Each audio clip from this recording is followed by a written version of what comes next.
شہدائے جنگ آزادی بلتستان کے اسمائے گرامی اپنے دامن میں سمیٹا یہ مینار قوم کے محسنوں کی نشانی تو ہے ہی، ساتھ ہی گلگت بلتستان کی سماجی و سیاسی تحریکوں اور آئینی حقوق کے علمبرداروں کی جدوجہد کا عینی شاہد بھی یہی چبوترا ہے۔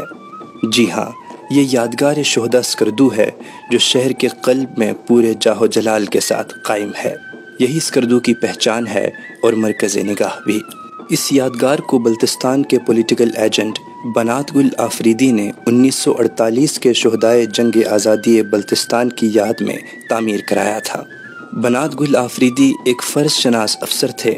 بلتستان کے باسیوں سے انہیں خاص انسیت تھی اور وہ یہاں کے مسائل کے حل کے لیے ہمہ وقت کوشاں رہتے تھے۔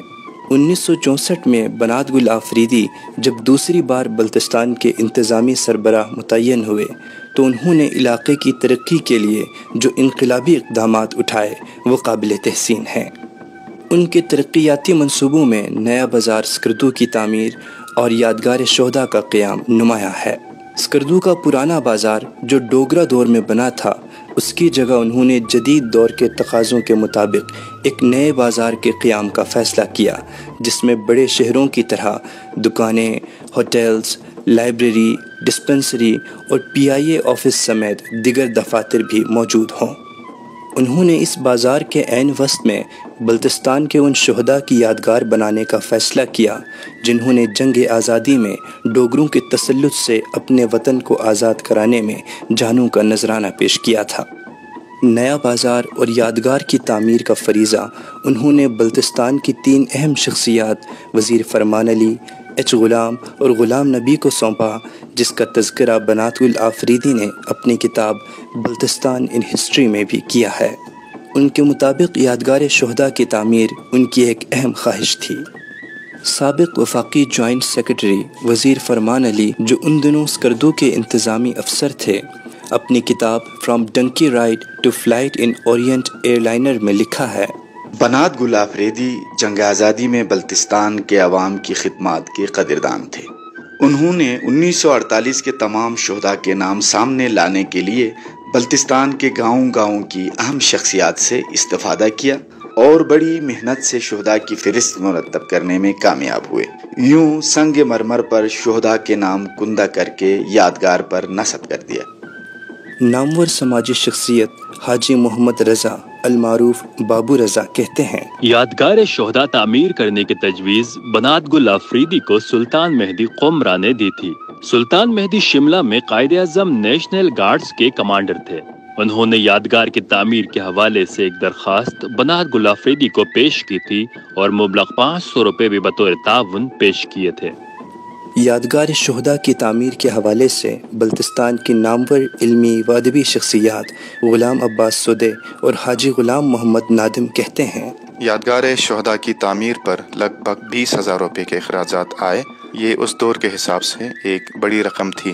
یادگار کے مینار کا خاکہ خود بنات گل آفریدی کا ذہنی اختراع تھا۔ اس کی تعمیر کی ذمہ داری ٹھیکیدار قادر اخوند اور رفیق خور کو سونپی گئی تھی، جو چین کے شہر کاشغر کے رہائشی تھے۔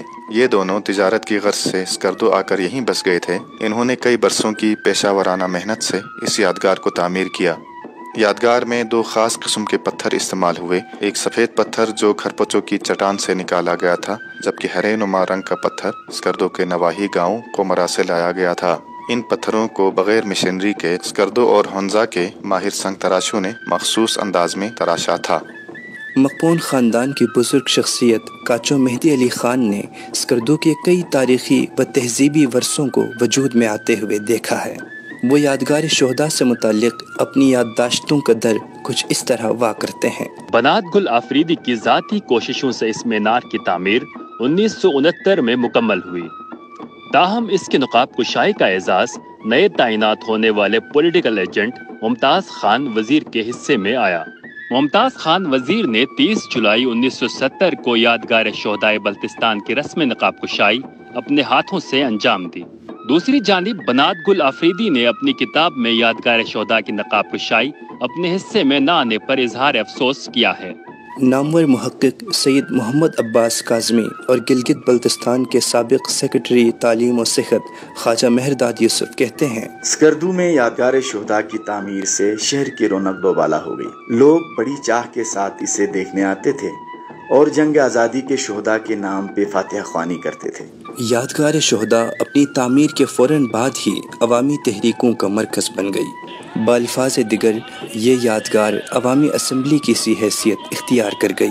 سیاسی و آئینی حقوق کے علمبرداروں اور کارکنوں کی آوازیں اسی پرشکوہ مینار سے ہوتی ہوئی اقتدار کے ایوانوں تک جا پہنچیں۔ گویا یادگار شہداء طاقتور حلقوں کے نزدیک ایک بااثر پلیٹ فارم بن گئی، تاہم عوامی آواز کو مقتدر ایوانوں تک پہنچانے والا یہ مینار آج تک خطے کو آئینی حقوق سے سرخرو ہوتے ہوئے نہیں دیکھ سکا۔